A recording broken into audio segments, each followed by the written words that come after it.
Você conhece a história de Salomão, o rei mais sábio da Bíblia. O homem que pediu sabedoria ao invés de riqueza ou poder.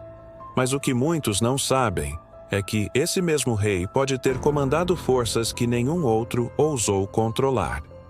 Textos ocultos antigos falam de um anel, um presente divino do arcanjo Miguel, que dava a Salomão poder sobre o mundo espiritual. Não era apenas um símbolo de realeza, era um instrumento de dominação, uma chave para aprisionar entidades invisíveis. Com esse anel, Salomão invocou e comandou 72 demônios, seres com nomes, selos e funções próprias. Esses demônios foram forçados a servir e ajudaram a construir o Templo de Jerusalém. Carregaram pedras, abriram caminhos, ergueram estruturas. Essa história está registrada no Testamento de Salomão, um manuscrito apócrifo rejeitado por muitos, mas reverenciado por ocultistas, magos e estudiosos secretos. Nele, Salomão descreve cada entidade, cada resposta dada, cada pacto feito. Órnias foi o primeiro espírito a aparecer. Ele sugava a energia dos jovens ao cair da noite. Salomão o invocou, o prendeu e o obrigou a trazer os demais. Vieram, então, outros, cada um com aparência própria. E um poder que controlava um aspecto da realidade. Asmodeus era ligado à luxúria.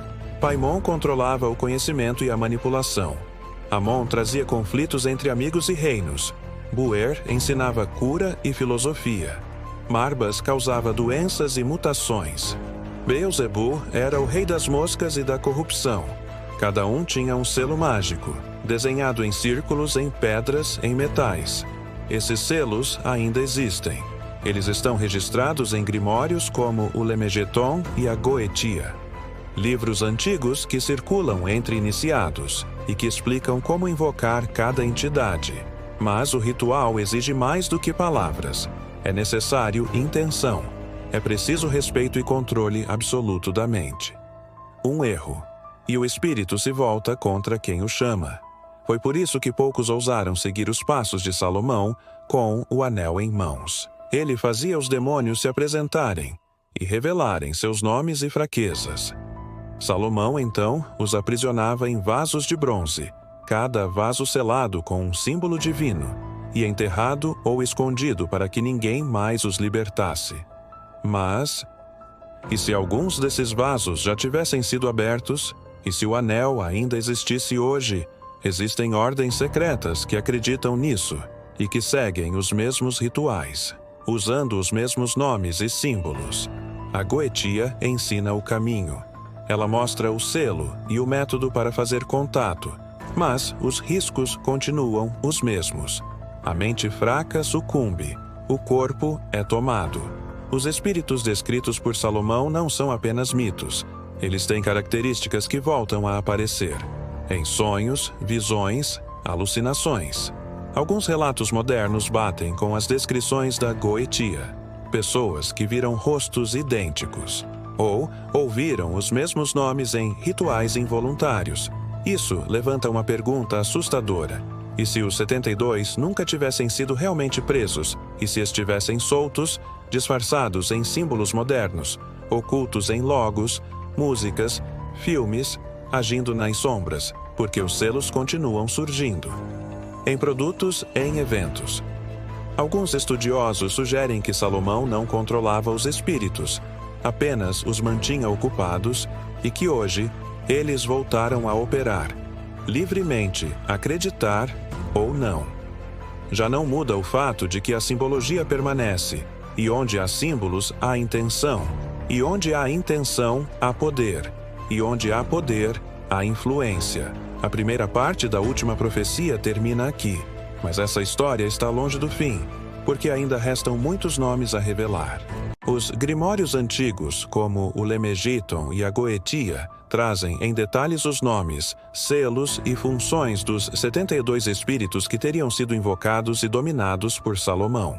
Esses livros não eram apenas registros, eles eram manuais espirituais, guias usados por magos, alquimistas e sacerdotes antigos. Cada espírito tinha um selo específico. um desenho com curvas, cruzamentos e ângulos, que funcionava como sua assinatura astral. Esses selos não serviam apenas para identificar. Eles eram usados para invocar, conter ou repelir a entidade, e cada selo tinha que ser desenhado com exatidão. Durante um ritual clássico, 2 círculos eram traçados no chão, um para o invocador, o outro para o espírito, e nenhum dos 2 podia ser quebrado. O espírito não podia entrar no círculo do invocador, e o invocador não podia sair, ou ele estaria completamente vulnerável. A invocação envolvia palavras em línguas antigas, hebraico, aramaico, latim, combinadas com nomes angelicais e ordens sagradas. Alguns desses nomes ainda são usados hoje, mas poucos sabem o que significam ou de onde vieram. Enquanto o ritual acontecia, mudanças físicas podiam ser sentidas. A temperatura caía, o ar parecia mais denso. Alguns falavam de tremores. Outros viam sombras dançando pelas paredes, e sempre havia um cheiro estranho: ferro, enxofre ou madeira molhada. Muitos espíritos apareciam de forma humana, outros como animais deformados ou como massas de fumaça com olhos brilhantes. O mais assustador é que muitos deles falavam com clareza, negociavam como advogados. Eles ofereciam poder, sabedoria ou proteção, mas o preço nunca era claro, e quase sempre vinha em forma de consequência. Salomão, com seu anel, tinha vantagem, mas mesmo ele foi cauteloso. Cada espírito era interrogado antes de ser selado. Alguns ofereciam conhecimento, outros curas milagrosas. Alguns controlavam emoções humanas como medo, raiva ou desejo. O espírito Andras, por exemplo, causava discórdia entre líderes. Emon podia gerar conflitos familiares. Citri dominava o desejo sexual. Com o tempo, os selos desses demônios passaram a ser copiados, reproduzidos em medalhões, livros e templos secretos, mas também em locais públicos. Hoje, símbolos semelhantes aparecem em roupas, músicas e logotipos.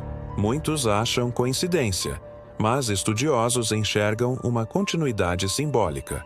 Os selos carregam frequência, e quando repetidos por milhões de pessoas, ganham força.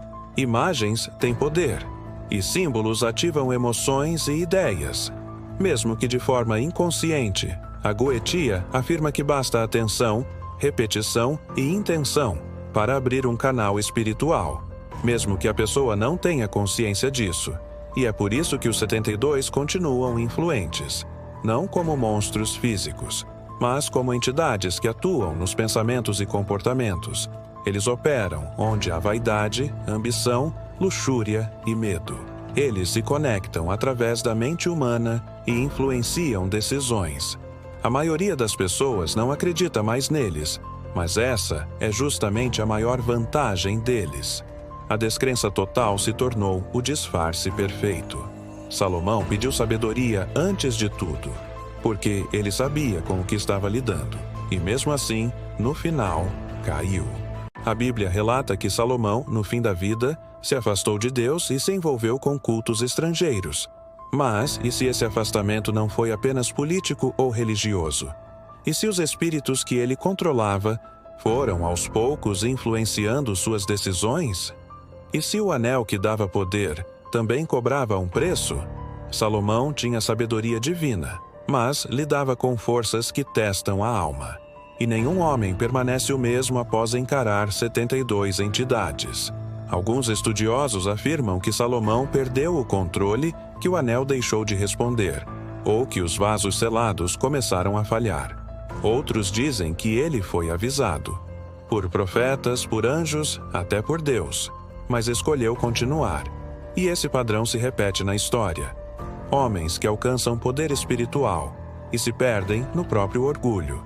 Os 72 são descritos como servos, mas também como professores. Eles ensinam, mas cobram. E muitos dos que foram ensinados pagaram com sua sanidade ou com a alma. As influências dos 72 vão além dos rituais. Eles se conectam por emoções, símbolos, linguagem. Eles falam por meio da cultura, Eles não precisam de velas ou livros antigos, eles precisam de abertura. E hoje, quase todos estão abertos. Imagens, sons, letras e gestos.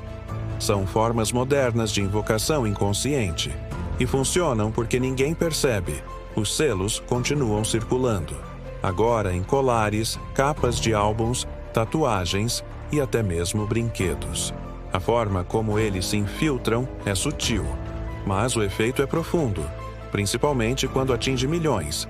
Eles plantam ideias, influenciam decisões e moldam comportamentos em escala. E você já viu os efeitos, quando uma multidão age em sincronia, movida por medo, raiva ou desejo. Essas emoções são portas.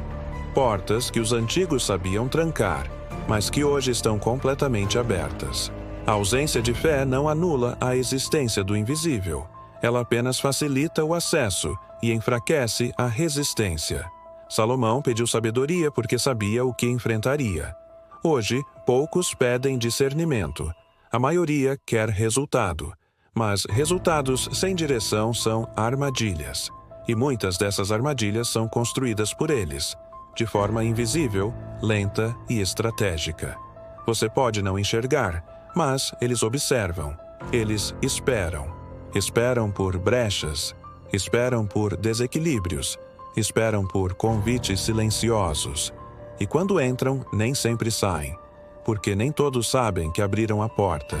A última profecia nos alerta que nem toda a sabedoria foi revelada, e nem toda a escuridão pode ser evitada com ignorância. O conhecimento oculto não deve ser tratado como curiosidade, mas como responsabilidade. Quem sabe mais, precisa resistir mais. Agora que você viu parte do que foi escondido, a pergunta é: o que vai fazer com isso? Ignorar? Investigar? Ou se proteger? Porque o mundo espiritual não se cala. Ele se movimenta o tempo todo e já está bem mais presente do que você imagina.